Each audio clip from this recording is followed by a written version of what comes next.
Hi guys, so smartphone cameras better than professional cameras? Yes and no. Mobile phone cameras obviously designed for everyone to use easily and quickly, very efficiently. Anybody from a child to a seasoned pro to your grandma or whoever. All designed to have a one button push. Well, obviously you can change some of the settings, but generally it's just a case of take the picture. They sort everything out for you, very quick and easy. Super easy because the sensor's nice and pretty small, so basically you get a lot more depth in the image compared to, say, a fast prime lens, or for example from a 35mm camera. So that's what also helps people get the photos they like, and that's why mobile phone cameras are so handy. They're obviously in your back pocket all the time. You can get shots like this, super simple, super quick. For example, I pulled up to Dungeness and my camera is in the bag, in the boot of the car, and for me to get the shot, I had to get out of the car, open the boot, unzip my bag, decide what lens I was going to use, and the moment was gone. But just pull my phone out, and the sun rays were still there, and it allowed me to get the photo. Mobile phone cameras are absolutely amazing. The quality now is incredible for what they are. Obviously the lenses are still a little bit restricted. Some are using prisms and things to sort of give you a bigger zoom lens as such, to allow obviously more range and slightly bigger sensors and stuff. Obviously they've kind of had to do it in a way that they can fit it inside the camera body, or sort of the phone body. Like this shot here, for example, this is where I got out of the car, just quickly snapped it, and by the time I'd gone to the boot to try and see if I could get with a normal camera, it had gone. The cloud had moved and the sun rays had gone. So it just shows you that a lot of, obviously we know photography, a lot of it is to do with right place, right time, but a lot of time it's also having your camera out. And obviously having your phone in your back pocket is so quick and easy to take a photo. Right, so these shots here, they're going to show you the difference between a camera, 35mm, and the mobile phone difference. So the iPhone 11 Pro has an f2 lens on its zoom lens. So I'm not sure what it is on the wide angle like this. This is a wide angled shot. But as you can see, very, very clear shot, very, very sharp, very good colours, and actually hard to tell what camera may have taken it. It's all in focus, which is what mobile phones do very well, which allows most people to get a photo that they actually like, looks pleasing to the eye, with a single one-touch moment. Photography with a APS-C, even a 1-inch sensor or a 35mm or even medium format, you suddenly get to the technical side of things where you need to adjust apertures to get the depth you want. So this shot here is the A7R4 and the 14mm Samyang, and that's at f8. So where the mobile phone was f2, this is actually f8. So the difference in depth is very different. The depth of the image as well, the actual color depth, the physical image is very different, but on both still very good. This is where I was struggling with the phone, so I was trying to be a little bit artistic, and to try and get the shell in focus. It took me about 3 or 4 goes because I haven't got a flippy screen, so I had to try and get down low enough to actually see my screen properly and try and line it up to get it right.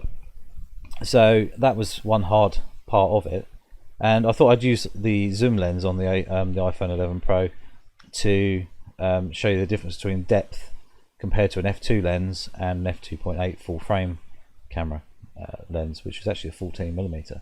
So really, really wide angle lens, which most of the time a lot of things are in focus a lot more, but it just gives you an example of how shallow the depth of field can be with a larger sensor. And it's all down to physics. With larger sensor, obviously bigger lenses and everything like that, compared to a mobile phone, where they are actually half the time actually using fake bokeh, especially on the portrait modes, where they actually create a fake bokeh around the subject, and actually you can see it make mistakes sometimes. This is shot with the 14mm Samyang. As you can see here, you would hardly recognise that as a boat in the distance. That's how shallow the depth of field is at f2.8. So this lens is actually slower, lets in less light than the mobile phone one does, but you can see the depth difference. So having your lens wide open allows you to have a very shallow depth of field, so f2.8, where obviously mobile phone f2, but because the sensor is much smaller in the phone, you get more depth. You know, this is a bit extreme. This is not a shot I'd actually take like this normally, because I would actually quite like to see the boat, so I'd probably shoot at f8. Then you do get a better depth of field. But this is where photography becomes very technical using a camera like this, and you have to get things right. There's a lot less leeway in getting the photos correct on a dedicated camera compared to a mobile phone. This shot here with a mobile phone, trying to get the boat in the distance through the hole in focus, quite a hard thing to do. Eventually I did get it, and this is shot with the lens at it's zoom lens. It's 2 times lens. This is a the A7R4 with the 135 G master on. Shot f1.8, so completely blurred out the boat through the hole, but lovely sharp gearing on the wheel there for the winch. As you can see here, finally got the boat in focus, but it's tiny because the zoom lens is, I think, 50mm or something like that. It's not as big, you know, but still very usable on everyday use. So general things that you're generally closer to, not bad at all. But this is the difference between shooting with the 135. Boat's a lot bigger. The whole shooting at f1.8 was wrong. I should have probably gone f5.6 or even f8 to bring that gearing back in focus slightly, because it's a little bit OTT, I think. This is shot with the iPhone, and it shows you how good they are for a general photo. It's a really good balanced exposure, really sharp image, no problem at all. You know, this shot here, even though it's in black and white, shot with the 100-400 Sigma on the A7R4. There's a lot more detail, but I was a lot closer because obviously I had the bigger zoom lens.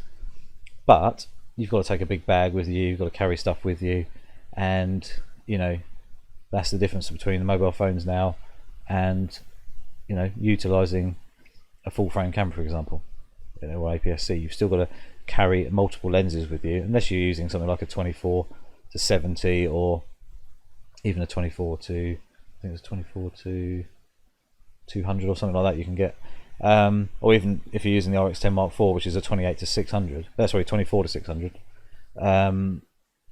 You know, it gives you a massive range, and that's one reason I love the RX10 Mark IV, is because it's so usable on everyday use. The mobile phone is always in your pocket. You can always get the shots generally you wanted, especially, you know, everyday use. And the average use for mobile phone cameras is your pets, your friends, holiday snaps, so obviously on your beach or walking through the woods, or, you know, things like that. Taking pictures of plants and flowers, insects if you can, and things like that. So that's what general photography in mobile phones is. You know, they've replaced the point and shoot 35mm cameras we've had in the years to come, you know, years ago. And I think that's the difference between today, is most people only really like taking photos if it's a memory, you know, things like that. Some people obviously do enjoy photography. Some people, like my niece for example, she loves using the camera on the phone. It's quick and easy. Maybe one day she'll want a proper camera and she'll get into it and, you know, start learning the technical side of things and things like that. My sister loves taking photos. My dad, loads of friends, obviously, and other photographers I know, but we all utilize high-end cameras with different lenses, or the RX10 Mark IV, for example, with the 24-600mm, and it gives us a lot more range, a lot more scope to get the images we really want. And that's where the mobile phone camera is kind of limited, and that's kind of a major difference, I think. But obviously, mobile phone, straight up onto Instagram, straight onto Facebook, straight onto wherever. I mean, we can utilize it for doing videos with live broadcasting straight to YouTube, obviously lives on things like Instagram or Snapchat, whatever you want. And, you know, it's a major difference. The tools are very, very different. But for most people, a mobile phone camera, especially the up-to-date cameras on them now, are very, very good, tweaked to make them really, really good, quality, multiple exposures to then blend the images to make them, you know, a lot cleaner, especially like for nighttime stuff. And it's quite amazing, really, when you actually look at the shots and you think, I was actually taken by a phone, because 5 years ago they didn't look like that. But a lot of it is to do with digital software, so enhancements and things like that. where even today we're still using, you know, massive optics, you know, large lenses, fast lenses that cost a lot of money.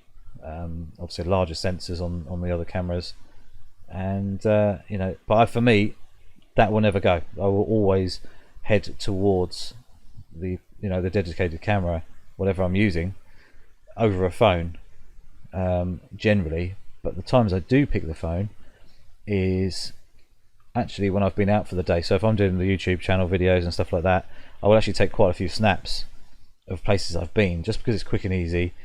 You know, it just shows behind the scenes a little bit, stuff like that. So it works really, really well for those kind of things. So a B-roll, so you can do, you know, a little bit of, you know, a little bit of video or whatever using your phone. The odd panoramic shot, which is just seamless, works really, really nicely. And that's kind of it for me. Then obviously uploading to Instagram for interest, things like that. So that, you know, for obviously you guys to have a look, and, you know, it kind of makes people interested, ready for the next video and things like that. So that works really nicely. Let me know what cameras you're using on your phone. You know, what make phone you're using. So is it an iPhone 11 Pro, the 12 Pro, and whatever other makes out there that you use. You might be an Android or an Apple user, I don't know. But, you know, they're a camera at the end of the day. We should never bitch about them. You know, everyone has a choice. Some people can't afford to move into photography, you know, a little bit more sort of seriously. So buying a camera is quite an expensive outlay, you know, and the fact that you might have to save up for a while or whatever to get something better. But if most people do have a phone camera, you know, a relatively up-to-date phone, and the cameras on them are good enough that you can experiment. You do have enough control to actually get shots that you might not be able to 5 years ago or so. So they do work, and, you know, I'm very impressed actually with the iPhone 11 Pro. It's probably the most usable phone stroke camera stroke workpiece, you know, utility that I've actually owned over the years, and I actually use it more than ever. So, you know, it just proves the point that we should embrace the technology rather than moan about it, you know.